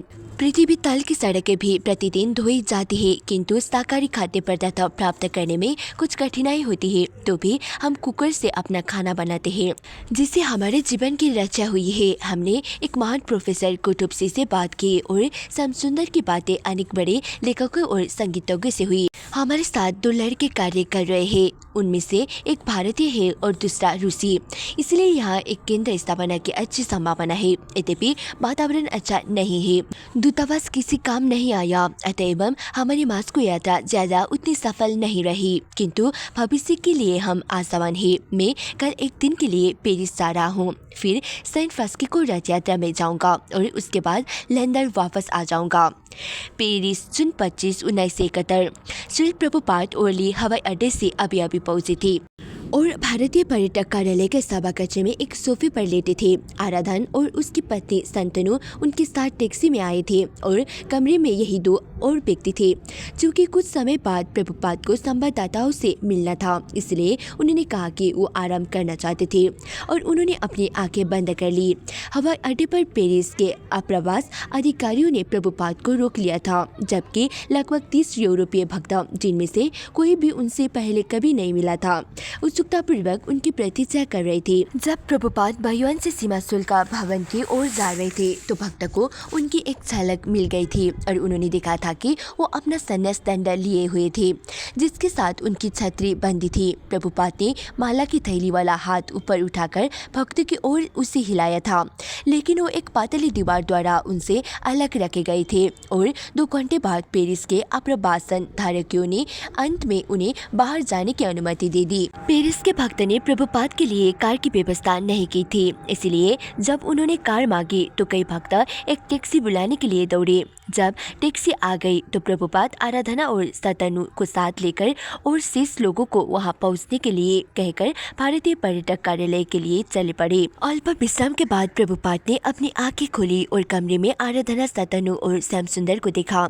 अन्य और भक्त संवाददाता शीघ्र ही पहुंचने वाले थे। जब प्रभुपाद उठकर बैठे तो सतनु ने उन्हें थोड़ा सा आम दिया और श्री प्रभुपाद मुस्कुराने लगे। योगेश्वर, मैं प्रभुपाद के कमरे के द्वार के बाहर बैठा उस आम का छिलका खा रहा था जिसे प्रभुपाद ने खाया था। मेरा दिल धड़क रहा था और मैं नहीं जानता था कि क्या होने वाला था। 1.5 वर्ष हो गए थे जब मैंने दीक्षा ली थी, पर अपने गुरु महाराज से प्रत्यक्ष कभी नहीं मिला था और अब मुझे पता था कि वो उस दरवाजे के ठीक पीछे विद्यमान थे। तब श्यामसुंदर ने दरवाजा खोलकर बाहर झाँका और मुझे वहाँ बैठा पाया। उसने अपना सिर द्वार के अंदर कर लिया और कहा, एक भक्त बाहर बैठा है। श्री प्रभुपाद, क्या मैं उसे अंदर आने दूं? मैं इधर उधर देखने लगा और प्रभुपाद जो सोफे पर लेटे हुए थे घुटने पर मजबूती से हाथ रखकर उठकर बैठने लगे। उनकी मुद्रा राजसी और गरिमामय थी। सिर हिलाकर उन्होंने श्याम सुंदर को संकेत दिया कि हम सभी अंदर आ सकते थे। जीवन में पहली बार मुझे एक पूर्ण चीज देखने को मिली। शब्द बना प्रदर्शन। अस्तु मैं अंदर गया और फर्श पर सष्टांग गिर गया और तब मैंने समझा कि अब मैं अपने आध्यात्मिक गुरु के साथ हूँ। धीरे धीरे भक्त हवाई अड्डे से आने लगे और वो प्रभुपाद के कमरे में प्रविष्ट हुए। संवाददाता भी उसी समय पहुंच गए जब प्रभुपाद बहुत उत्साह और प्रसन्न के साथ अपने अनुयायी से बातें कर रहे थे और मॉस्को में हाल में अपने धर्मोपदेश के बारे में बताते हुए उन्हें धर्मोपदेश करने के लिए प्रोत्साहन दे रहे थे। भक्तों में से कोई भी अपने गुरु महाराज के साथ पहले शायद ही कभी रहा हो और आलोचनानंद श्री प्रभुपाद को उनका परिचय देने लगा। हरबिलास। मैं देर से पहुंचा और जब मैं अंदर गया तो मैं आश्चर्य से, आनंद से, अभाव से और विस्मय से भर उठा के भगवान का शुद्ध भक्त वहाँ विराजमान था। मैं घनश्याम के साथ प्रविष्ट हुआ। ये वो लड़का था जिसने प्रभुपाद की कुछ पुस्तकों का अनुवाद फ्रेंच में करना आरंभ किया था। कमरा करीब करीब भर गया था और घनश्याम झट पीछे होकर बैठ गया। मैं मंदिर का अध्यक्ष था और इस बात को लेकर मुझे गर्व था और मैं फूला नहीं समझता था, इसलिए मैं रास्ता बनाता हुआ सामने पहुंचा जहां श्री प्रभुपाद थे और मैं उनके बगल में बैठ गया। मैंने उनकी ओर देखा इस आशा से कि वो मेरी ओर देखेंगे, मुस्कुराएंगे या इस तरह की कोई चीजें करेंगे, मुझे कुछ सराहेंगे, लेकिन उन्होंने मेरी ओर बिल्कुल देखा तक नहीं। लोचनानंदा सभी भक्तों का परिचय प्रभुपाद को दे रहा था। उसने कहा, ये घनश्याम है, आपकी पुस्तकों का अनुवादक। प्रभुपाद बोले, वो कहाँ है? और हर एक ने पीछे बैठे घनश्याम की ओर देखा। प्रभुपाद ने कहा, उसे खड़ा होने दो। घनश्याम खड़ा हुआ। प्रभुपाद ने उसकी ओर देखा। वो मुस्कुराए और बोले, ओ बहुत धन्यवाद। ठीक उसी समय मुझे अजीब सा लग रहा था। मैं आश्चर्य से भरा बैठा था। मैंने क्या किया है? मैं आगे बढ़कर सामने आया और मैं कितनी प्रशंसा चाहता हूँ। तब लोचनानंद ने कहा, ये हरिबिलास है, ये मंदिर का अध्यक्ष है। प्रभुपाद ने मेरी ओर देखा भी नहीं और मैं जान गया कि मुझसे बड़ी भारी भूल हुई थी। मुझे अनुभव होने लगा मेरे गुरु महाराज है, क्योंकि उन्होंने मुझे एक बड़ा दोस्त दिखाने के लिए झट इस प्रकार की कार्रवाई की थी। संवाददाता प्रश्न पूछने लगे और प्रभुपाद धैर्यपूर्वक उन्हें उत्तर देने लगे। कभी कभी उनके प्रश्न बड़े छिछले थे और प्रभुपाद ने उनका लाभ उठाते हुए कृष्ण भावनामृत दर्शन का विस्तार किया और कृष्ण भावनामृत आंदोलन को समझाया। काफी 1 घंटे तक चली। जब प्रभुपाद भारतीय पर्यटक कार्यालय से बाहर निकले तो उन्होंने देखा कि उन्हें मंदिर ले जाने के लिए वहाँ कोई मोटर कार नहीं थी। कई भक्त एक टैक्सी की खोज में इधर उधर दौड़ने लगे। इस बीच प्रभुपाद एक फुटपाथ के कैफे के बगल में खड़े होकर प्रतीक्षा कर रहे थे। ये सोचकर कि प्रभुपाद एक कठिन प्रेस कॉन्फ्रेंस और मॉस्को से लंबी उड़ान के बाद थक गए होंगे। एक भक्त ने पूछा, श्री प्रभुपाद, क्या आप यहाँ थोड़ी देर बैठना पसंद करेंगे? और भक्त ने कैफे की एक कुर्सी मेज से परे खींच ली। ये कौन सा स्थान है? प्रभुपाद ने पूछा। इस सड़क के किनारे का एक कैफे है, भक्त ने उत्तर दिया। लोग यहाँ क्या करते हैं? क्या वो यहाँ सिगरेट और शराब पीते हैं? हाँ श्री प्रभुपाद, ये एक कैफे है, यहाँ शराब मिलती है। नहीं, प्रभुपाद ने उत्तर दिया। गुरु इस स्थान में नहीं बैठ सकते। जब प्रभुपाद मंदिर पहुंचे तो उन्होंने स्नान किया और प्रसाद ग्रहण किया। अगले दिन उन्हें लॉस एंजलिस के लिए प्रस्थान करना था और पेरिस में उनका एक दिन बाहरी कार्यक्रमों से भरा था। उन्होंने विश्राम किया और धर्मोपदेश के लिए वो फिर निकल पड़े। भक्तों ने ओलंपिया थिएटर किराए पर लिया था। ये एक बड़ा प्रेक्षागृह था जिसमें 2000 से अधिक व्यक्ति बैठ सकते थे, किंतु चूंकि भक्त ने प्रभुपाद के भाषण का विज्ञापन केवल 2 दिन पहले दिया था, इसलिए मात्र 40 लोग आए। प्रभुपाद निरुत्साहित नहीं हुए। उन्होंने भाषण दिया और कीर्तन कराया। बाद में वो एक भेंट वार्ता के लिए एक टीवी केंद्र में गए। प्रभुपाद जिस समय मंदिर वापस पहुंचे तो तड़के का 1 बज रहा था। श्याम सुंदर ने भक्तों से जो दिन भर प्रभुपाद के साथ थे कहा कि उठने के पहले उन्हें पूरे 6 घंटे विश्राम कर लेना चाहिए, किंतु अगले दिन सवेरे प्रभुपाद नित्य की तरह उठ गए और 5 बजे उन्होंने पूछा कि मंगल आरती क्यों नहीं हो रही थी। उन्होंने अपने भक्तों को जगाने के लिए अपने सेवक को भेजा और जिस समय भक्तजन प्रातः काल की पूजा के लिए मंदिर के चक्के और भाग रहे थे, उस समय प्रभुपाद प्रातः भ्रमण के लिए निकल पड़े। प्रभुपाद के प्रातः भवन में उनके साथ श्याम सुंदर, अरविंद और पेरिस मंदिर का अध्यक्ष हरिबिलास थे। बसंत ऋतु की सवेरे की धूप निकली थी और हाथ में छड़ी लिए हुए प्रभुपाद प्रभुपाद कुलीन लग रहे थे। श्याम सुंदर प्रभुपाद ने पूछा, सभी गृहस्थ माया में क्यों फंसे हैं? जब श्याम सुंदर उत्तर नहीं दे सका तो प्रभुपाद ने कहा, ठीक है, माया में फंसे होना यही उनकी स्थिति है। उन्होंने कहा कि जब वो अमेरिका गए थे तो उनकी योजना लोगों को सन्यासी बनाने की थी, लेकिन जब पश्चिम में उन्होंने स्त्री पुरुष का स्वतंत्र मिलना जुलना देखा तो उन्होंने निर्णय लिया कि पहले उनके शिष्य को विवाह करके एक बच्चा पैदा करना था और तब पत्नी बच्चे के साथ वृंदावन जा सकती थी और पति सन्यास ले सकता था। प्रभुपाद हंसने लगे। मनुष्य अपने परिवार में फंस जाता है, उन्होंने कहा। उसके लिए घर, बैंक का खाता, उसके पालतू पशु और इस तरह बहुत से बंधन होते हैं। अपने भ्रमण के अंत में प्रभुपाद विशेषकर पेरिस के बारे में बोले। यहाँ 3 बातें प्रमुख है। उन्होंने कहा, सुरा, सुंदरी और धन। तुम क्या सोचते हो हरिबिलास, क्या ये सच है? हरिबिलास ने उत्तर दिया, हाँ प्रभुपाद, निश्चय ही ये सच है। सुरा, सुंदरी और धन। प्रभुपाद बोले कि यद्यपि ये बंधन बड़े शक्तिशाली थे, पर कृष्ण भावनामृत आंदोलन उनके प्रभाव पर विजयी हो सकता था। प्रभुपाद ने कहा कि पेरिस के उपनगर के मकान अपने आकर्षक घेरे वाले प्रांगणों के साथ बहुत सुंदर थे, किंतु हर वस्तु का इंद्रिय तृप्ति के लिए विनाश हो रहा था। एक फ्रांसीसी भद्रजन के पास प्रथम श्रेणी का मकान, उद्यान, स्त्री, बैंक का खाता, मोटर कार, सब कुछ हो सकता था, किंतु उसके पास आध्यात्मिक ज्ञान नहीं था। इसलिए वो सदैव अपने प्रथम श्रेणी के आधिपत्य से बंधा रहेगा और जीवन के अंत में इस बंधन के कारण उसे उसी घर में तिलचटा चूहा या कुत्ता होकर जन्म लेना हो सकता है। जब प्रभुपाद और भक्त भ्रमण कर रहे थे, उसी समय प्रभुपाद ने हरिबिलास से पूछा कि उसके विचार में मंदिर का धर्मोपदेश के साथ चल रहा था। हरिबिलास बोला कि उसे सफलता होगी, पर अतिरिक्त आय के लिए शायद ये अच्छा होगा कि कोई व्यवसाय शुरू किया जाए।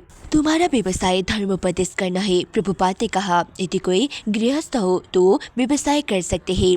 जब प्रभुपाद और उनके दल के लोग मंदिर पहुंचे तो उन्होंने पाया कि भक्तजन प्रभुपाद के सवेरे के भागवत व्याख्यान के लिए उत्सुकता से प्रतीक्षा कर रहे थे, लेकिन समय नहीं था। प्रभुपाद को तुरंत हवाई अड्डे के लिए प्रस्थान करना था।